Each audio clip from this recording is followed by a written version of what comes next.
Well, good morning.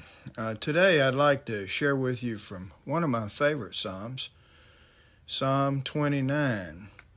The reason I thought of Psalm 29 today, as I always do, I always think of Psalm 29 when we're getting ready to have a storm. Because Psalm 29 looks to the glory of the Lord in the storm. And it always gives me confidence when I think about the storm coming. And it is springtime, and so the storm is coming. The psalm starts off, ascribe to the Lord, O sons of the mighty. Ascribe to the Lord glory and strength. And I like the phrase, ascribe to the Lord. That's what we do when we praise Him and worship Him. We ascribe something to Him. We commit something to Him. And when it says, ascribe to the Lord glory and strength, how can you give God glory and strength? He's already got all the glory and strength there is. Well, what we do when we give God glory is we are giving God value. And it's not that He doesn't already have value. It is that we are ascribing the value to the Lord. And as you know, when you look around, lots of folks do not ascribe glory to the Lord, the glory that's due to Him. And so when we worship Him, that's exactly what we do. We ascribe the glory of the Lord or value to the Lord in our worship. Ascribe to the Lord glory and strength. And what we're doing is giving Him our strength. Ascribe to the Lord glory due to His name. Worship the Lord in holy array. And here's where the part about the storm comes in. The psalmist uses the imagery of the storm to describe the glory of the Lord. The voice of the Lord is upon the waters. And just picture a flood of rain coming down. The God of glory thunders. The Lord is over many waters. The rain is just coming down in waves. The voice of the Lord is powerful. The voice of the Lord is majestic. The voice of the Lord breaks the cedars. Now the storm is really coming in strong now in the psalm.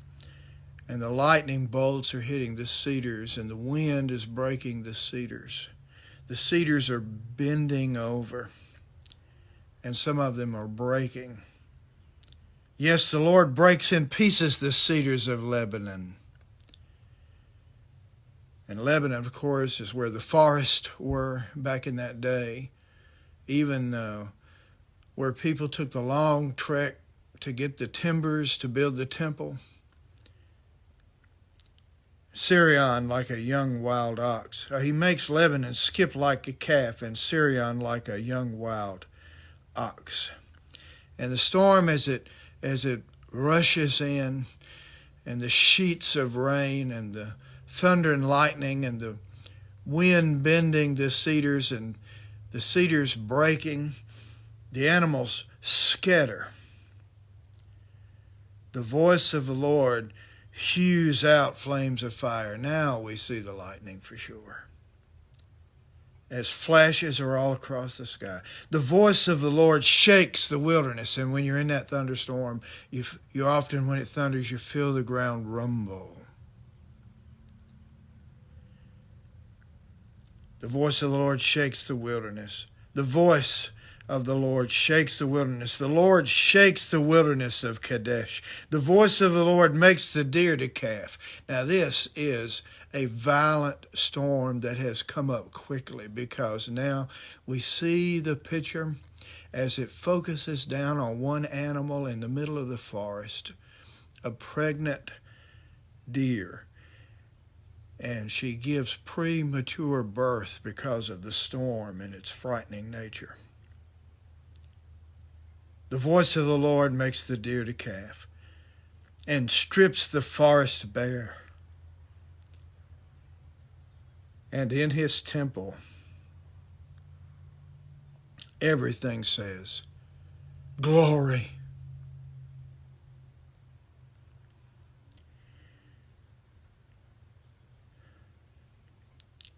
I remember my grandmother sometimes something would happening that would be a little bit surprising. And she said, "Glory." That's what's happening here. The Lord sat as king at the flood. See, the Lord's in control of the storm, whatever the storm might be. Yes, the Lord sits as king forever. And it's not a temporary solution. The Lord will give strength to his people. The Lord will bless his people with peace.